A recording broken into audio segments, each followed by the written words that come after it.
Thank you very much, Kevin, and thank you, Jewel, and your committee for organising a wonderful evening, and thank you all for attending. This is the best country on the planet, and it's slipping, and I want to talk about governance. I also want to welcome the people on the internet right now. I'd like you to think about this little proposition, that a person living on welfare today in Australia is living longer, safer, easier than a king would have lived 200 years ago. And that's correct. Look around you. Think about what happens at home. Think about what happens in our society. We have material wealth that people would not have dreamt about just 100 years ago. And that's been due to human creativity, which depends upon freedom. But it also depends upon the driver of human progress, which is cheap energy. And for the last 170 years from the Industrial Revolution, energy has decreased in price relentlessly until 20 years ago. And since then, the price has doubled of electricity. And the reason for that is sloppy governance, atrocious governance in this country. China imports our coal, best coal in the world, and generates and sells electricity far cheaper than we can sell it here, even though we have wonderful generators. It's really simple. What drove our electricity price down was the fact that we had competitive federalism, which was guaranteed by our constitution. Competitive federalism meant that any state that develops an improvement, the other states copy, and we drive down the price of electricity. One person, each state, was responsible for the supply, the price, and the reliability of electricity. That person, if he or she failed, the businesses went to other states. That happened. Joe Bjelke-Petersen abolished death duties, and what happened? People came to Australia. Then it came to Queensland. What happened then? The other states abolished death duties. Now we have a Labor Party wanting to put in place a death tax, and a Greens Party also wanting to do the same. So let's have a look at what happened to our energy sector. We ended up with privatisation and corporatisation, and there are another 4 factors which I'd like to share with you later if time permits.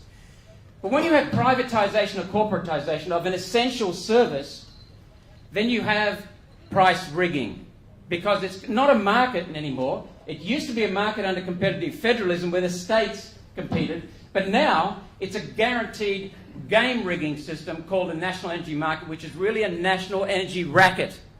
And both the major parties have caused that. And who's paying for this? In this state, we have a corporatisation of our generators. And we still own the assets, but the state government is rigging the system and now taking out $1.4 billion a year in excess electricity charges. And who pays for it? Not only in our wallets, but also in the export of our jobs and our children's future. To comply with the UN's Kyoto Protocol, John Howard went around the Constitution, his government went around the Constitution and stole farmers' property rights. So that's how we complied with the Kyoto Protocol. And yet, to a true liberal, there is nothing more sacrosanct than secure property rights. What happened? No compensation, yet the Constitution says it should be there. So that's what I mean about sloppy governance. There are 3 great issues facing our country. Islamisation. And that's allowed because of sloppy governance. The second, that's the 3rd greatest issue. The second greatest, the second most powerful issue and threat is the UNisation of our country. Energy, water, property rights, immigration, schools, education. But the biggest threat in this country is from within. It is sloppy governance by the failed old parties. And that's what we want to change. So what I'd ask you to think about is then the 3 issues that are driving this election. One is cost of living. And you look time and time again, taxation policy, economic policy, budgets. You look time and time again at energy costs. That's what's driving our country backwards. You look secondly at immigration. Not only the values of our country, the selection of who we bring into this country, the numbers of who we bring into this country. That needs to be dramatically cut. The 3rd area that drives the future of our country is the infrastructure in our country. We are building the future now, or rather, we are not building the future now. And that's where I wanted to draw attention to a book by Simone Weil, the French philosopher, who called her book The Abolition of Parties. Because what's happened in this country is we have got a Senate that's fixated on parties and run by parties, not states anymore.